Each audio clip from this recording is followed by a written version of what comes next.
Welcome to After Dark from the Den. We are here with Muthafalcon. Woo! Thank you for coming and playing with us. Daya, so I've known you for about 4 years now. We worked together Yeah. at Fastenal Shout back out in to the Fastenal. day. So if you can, just introduce the band and introduce the first song, and let's get into it. Absolutely. So my name is Daya Craft. I do the vocals. My name is Landon Markle. I do guitar. Thanks. I'm Joe Hargis. I'm on keys. I'm Charlie Tucker. I'm on the drums. I'm Phil Thornton. Play bass. Woo! We're the Falcons. So up first is it's End of Oblivion.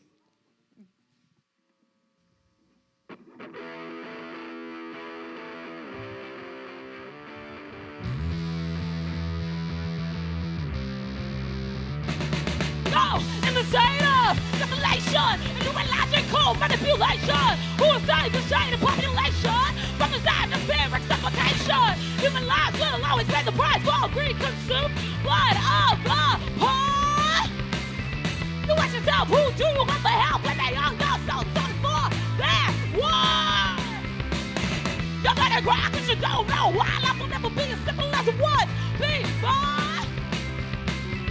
Blood and tears of the last 4 years can't take anymore. Don't want to see what's in store. We are the future and we're poor. Running out of time to win a good score. We are the future and we're stuck. Make the apocalypse reality sucks. So somebody now wants to burn it down as we make the mistakes of those who come before. We are living at the end of oblivion. Prepare for the impending war.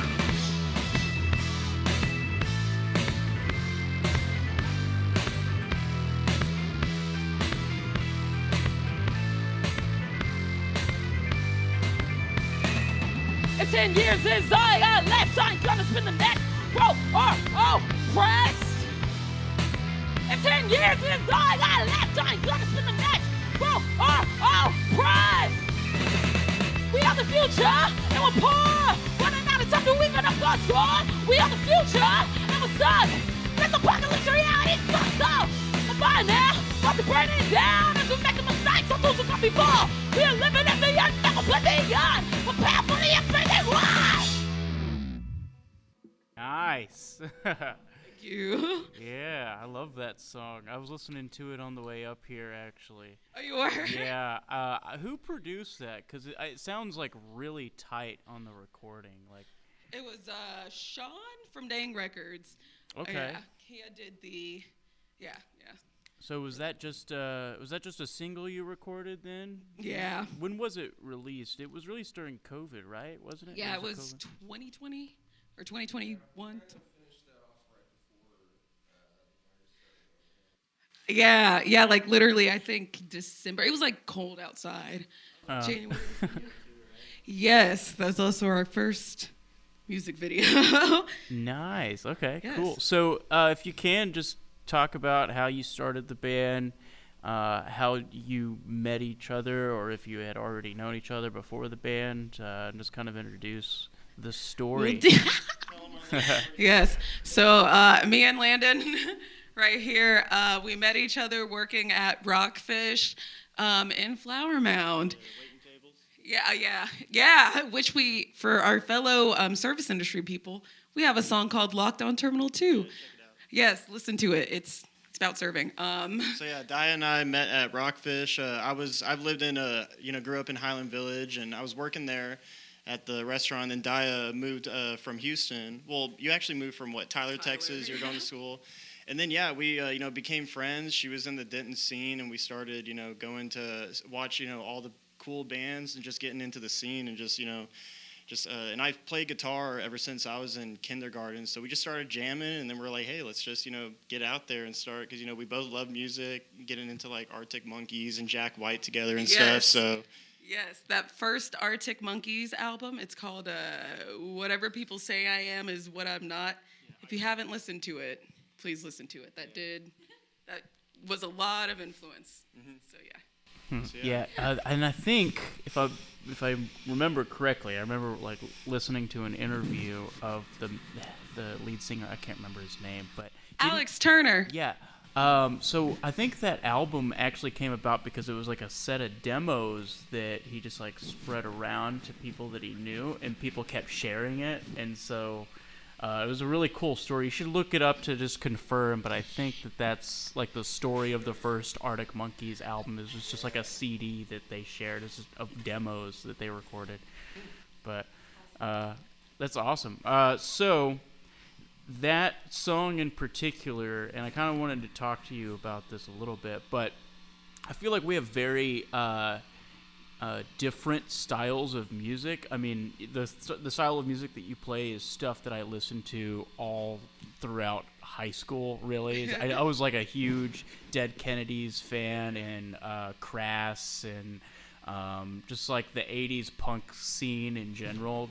And I really appreciate the style of music that you play because it's so nostalgic for me. Just like Sex Pistols and it just all those bands. So I was gonna ask you, what are some of your influences? And whenever it comes to how you write songs, do you tend to take big idea concepts, or are they more personal to you or other members of the band, maybe?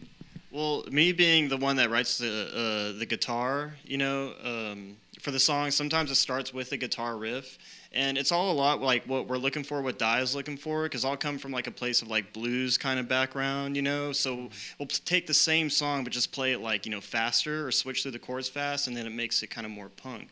But like we, definitely influences for me, like, the Arctic Monkeys, of course. Rage Against the Machine is a big one, with those heavy riffs.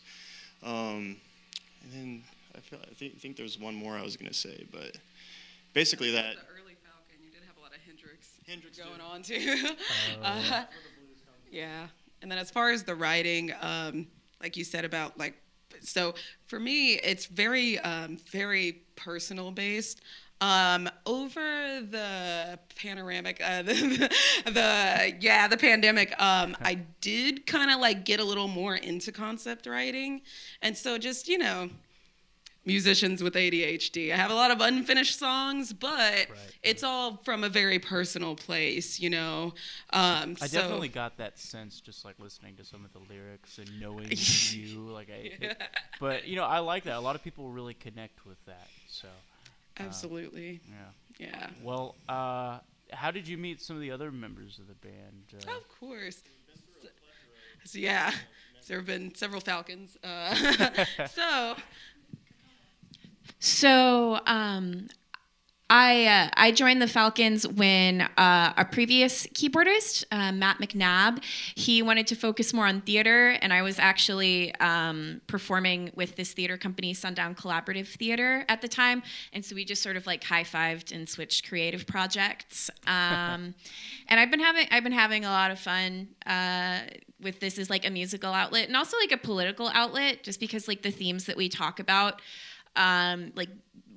the world is in a very sad state, and I think it's important to talk about how bad things are and to talk about, getting together and doing something about it. And I really appreciate having this band as an outlet to talk about issues that are important to all of us. Yeah. And then Charlie. Yeah, so I came to the band in, was it 2018, late, like August? Was it 19? I don't know. It all runs together after a few years. But they had lost their former drummer, Chia. And I played in a band that played a lot of shows with the old lineup of Muthafalcon called Jules Vermin and the Rodents. And we all practiced at the same storage unit together. So I actually happened to be down the hall. So I came in and jammed one day. I already knew everyone in the band, and it's been history ever since. Oh, man, seriously. Yeah. They found me in a field covered in leaves. That's a typical bass player story, right? I was Matt, the last keyboardist. I was his roommate, and he came home one day and was like, "Hey, we need a bass player." So I played bass. Cool. Yes. The field. Absolutely. All right. Well, what's the name of this next song, Dio? State of the Union? State. Oh, ha. Okay, so this next song is called Waste of Time. It was a song I wrote quite a while back about a guy who wasted my time. Yeah. All right. Oh. I start this one. All right. Well, I bought you a beer. You wasted my time. I gave you a year and you wasted my time. Why did I want you back? The fuck was with that? You way out of line and you wasted my time. I've got 100 things to do. You wasted my time. I've got things to prove and you wasted my time. Why did I want you back? The fuck was with that? You way out of line and you wasted my time. I sing you a song. You're too back. You such a way. The mood is that. Felt like it's not 3 weeks had gone by. You didn't have to lie. Shut the fuck up. Wasting my time. Had things to do and you wasted my time. Got things to prove and you wasted my time. Why did I want you back? The fuck was with that? Way out of line. Wasting my time.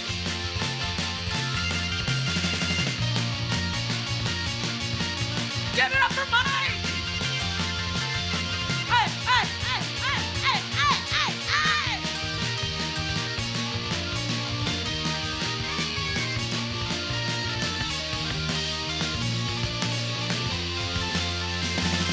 Stay the fuck out my DMs. Don't text and don't call. Don't try to hug me. Yo, Google what? I lie on my mind.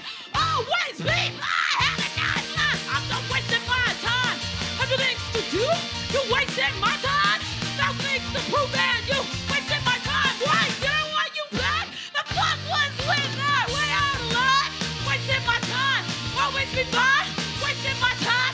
Always be fine. But you wasted my time. Woo!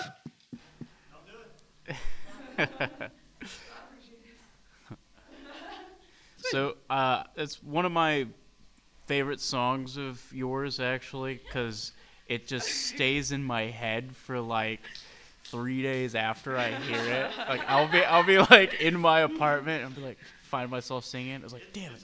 I really want to like have like if we have like a music video idea, have like a bar fight. Like I imagine like a bar fight like going That would on be like during really that song. fun. Don't waste any my time. It's really fun. Yeah, it's got like a cowpunk vibe to it a little. Well, Dia will stick it in there after doing some really dark songs. She's like, all right, let's liven it up a little bit with the waste of time. well, yeah, and it's always so fun to perform too because I mean, who hasn't had somebody waste their time before, you know? And so I love the crowd reaction whenever we do that usually because whenever I introduce it, I'm like, this is not someone who wasted my time. And then there's always at least one person that's like, fuck that guy. And I'm like, yo, hey. Okay, yeah. Well, I was actually, bringing that up, like, just through our friendship, just learning a lot about you and vice versa, you learning a lot about me. I feel like we have connected on a lot of different, like, life things that have happened to us. Yeah. And, what's very, funny specifically about, that song in particular is that that's something that, like, so many other people can connect to as well. And something I've noticed, just like personality difference between me and you, is that you're an extrovert and I'm very much an introvert. And so I was gonna ask you, like, through your music, have you found it fairly effortless to just connect with people? Because that's something that I find difficulty in. Like, after I get done playing, like, sometimes I don't know what to say. But you're such an outgoing person. I just kind of want to know, like, what it's like for you in the band, just connecting with the audience after a show or even outside of music. Absolutely.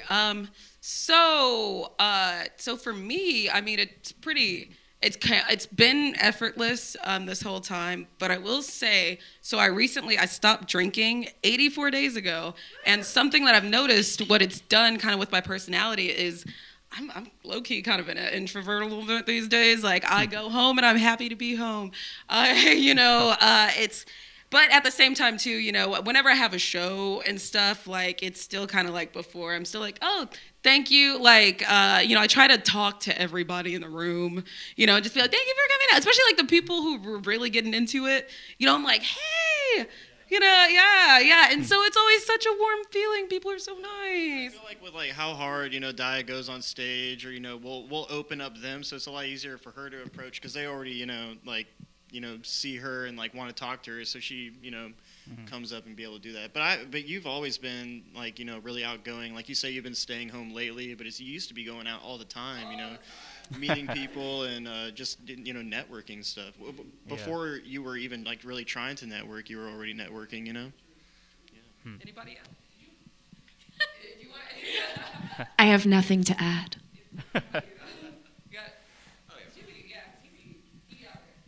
Yeah, no, this is just after the shows, man, just really thanking the people that made the effort to come out. I see them getting down out there. And it's just, it just seems like a respectful thing. And it's such a big music town, and we have so many friends that constantly come to support us and just to, let them know we love them.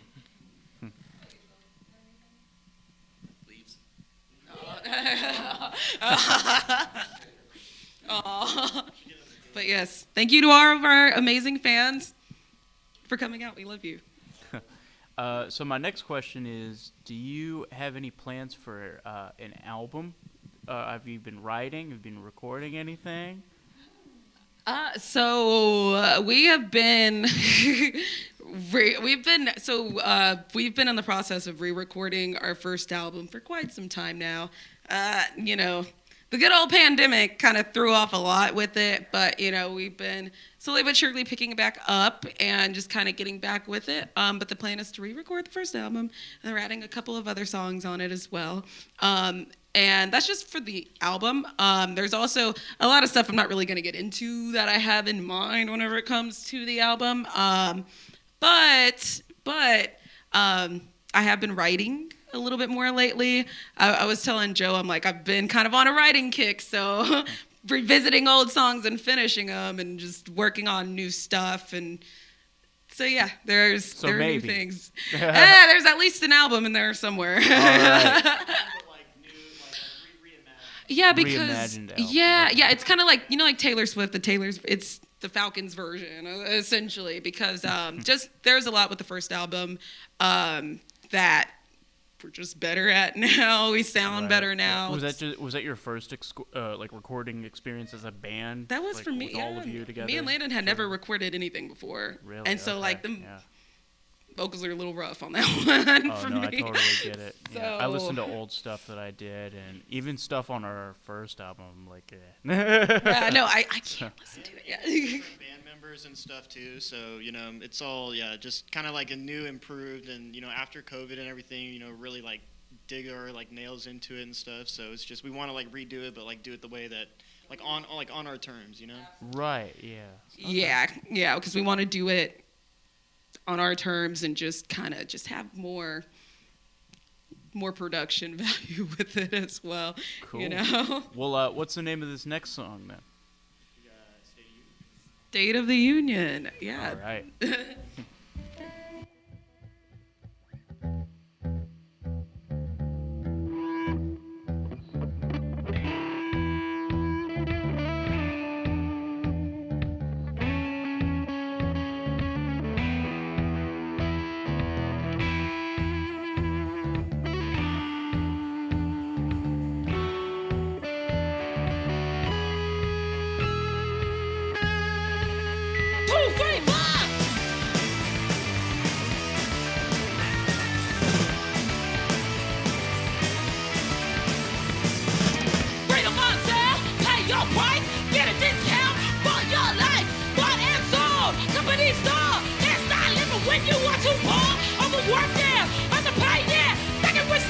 Sometimes right, yeah. People keep flying. Temperature's climbing. Can't see what's wrong. Stop lying. Millions dollars out of sound. Voices made underground. Welcome to fire. Force to burn. Fixing your mistakes. We have to learn how it feels. Watch your friends die behind pain. More else. I'm built up my head. Any of the sea. Hypocrisy. Conformity. Get the fuck away from me. I get depression there.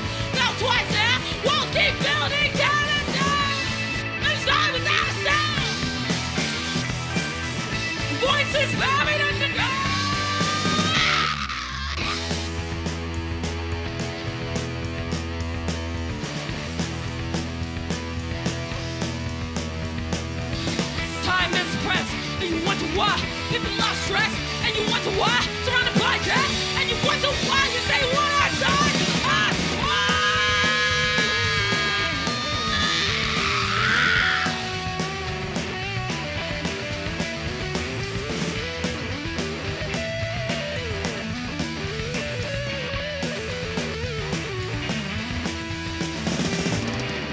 Listen to the street and open your eyes. Buried in the dark as we freeze outside. And listen to the streets and open your eyes. Buried in the dark as we freedom die. They die without sound. Voices buried underground.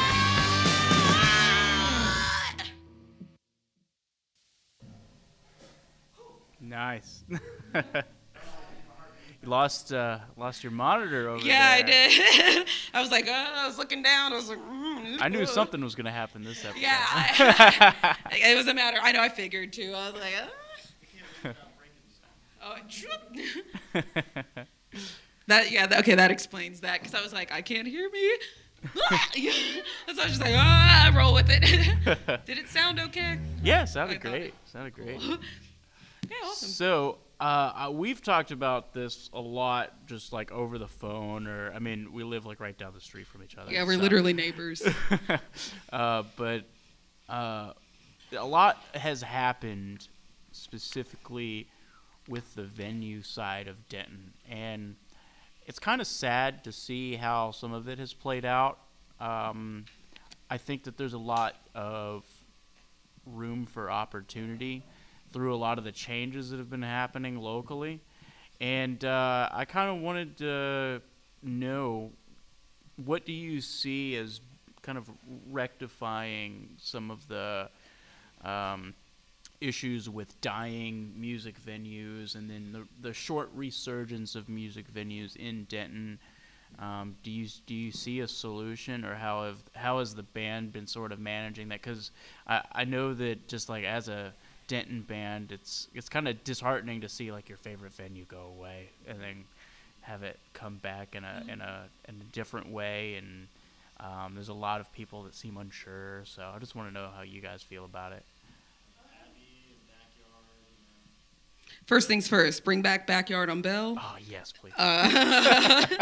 You know, I know I don't drink anymore, but those mimosas, God, they were bussin'. They were so good. That was my favorite place. It was the best. I mean, yeah, I miss the Abbey too. Literally, if it was not for the Abbey Underground, this would not be here, because that was me and Really? Landon. That was where we, yeah, our first open mic was there, and like, yeah, that was like my intro to the music scene, was going to the Abbey. That's awesome. I didn't know that. Yeah, a little bit of Falcon fact.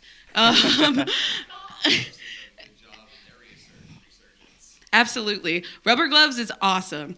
So if we could have more venues like Rubber Gloves, where not only do they take care of the artists, but they're not out here charging, which, look, you got to do what you got to do to keep the doors open, but something I've just personally realized since I've been doing the booking and stuff is, a lot of these venues, post-COVID, they have been charging, let's say they had a booking fee before, they've gone up, all without necessarily improving.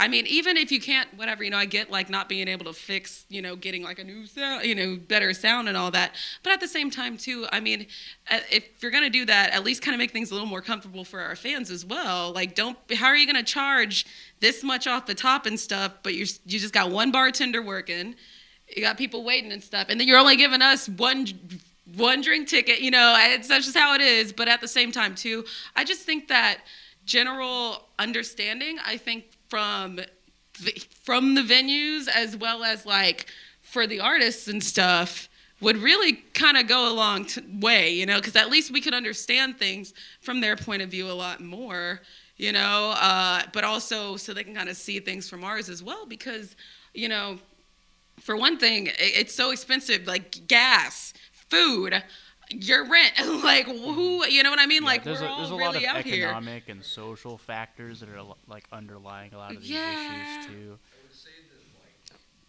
I would say that thanks. I would say that like music venues and music stores are one of those weird places where capitalism and the arts meet, and they usually butt heads. And it's just kind of how it is. If you really want your favorite venues to survive, end capitalism. Preach, Phil. Do you have anything to add on that? Everyone who knows me knows that like ending capitalism is, my life's goal. But yeah, we have this relationship where bars, profit off of traffic that bands bring in, but there's not always an equitable relationship between these venues and bands. And I don't know, something you've talked about, Dia, is just like bands maybe getting together and talking about what's acceptable to us and what's not. I think that, the more we talk to each other in any workplace, anyone in a scene or a workplace together, the more that you know what the people there with you are going through, the more you can figure out maybe what needs to be done in a collective way. That was beautifully put by both of y'all. Yeah. Yep. Yeah. There's a lot that I think could be done that I hope a few people take initiative on, and something else I've noticed is that just overall local support of local music, especially in this region, has sort of dwindled and kind of gone back and forth in waves. I know that Deep Ellum has sort of experienced an uptick in attendance, and then there are a lot of problems associated with that, with like safety, and so there's definitely a trade-off, and hopefully sometime in the near future we can have our favorite venues last. And Yeah. there's a lot changing in Denton right now, but that being said, why don't you go ahead and go into the last song? All right. Yes, absolutely. And I agree with all that too. I think that was a really good question. Absolutely. This last one is about my ongoing battle with depression. This is the Great Depression. Let's go. Out of my head, get out of my head. I'm losing my time, losing my mind. Well, I can put it in a time. Feeling so dry. Out of my head, get out of my head. I want to go out, live my life. Do what I want to. I'm trying. Out of my head, get out of my head. Land down.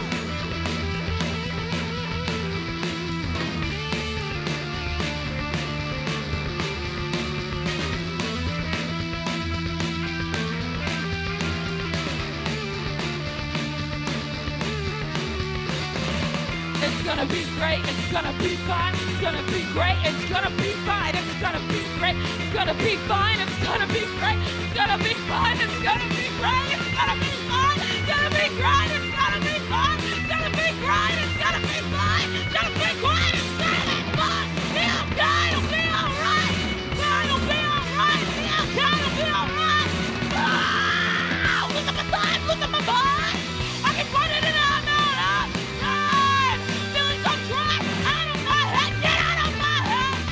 go out, live my life, do what I want it, not why? I'm trying out of my head, get out of my head, Lando!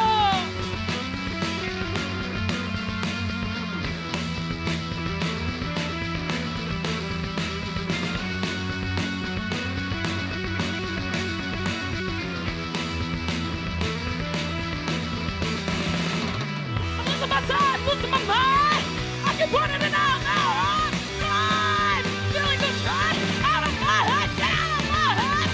Go out, live my life, do what I want to, not why? It's feeling just right, out of my head, out of my head, out of my head, get out of my head.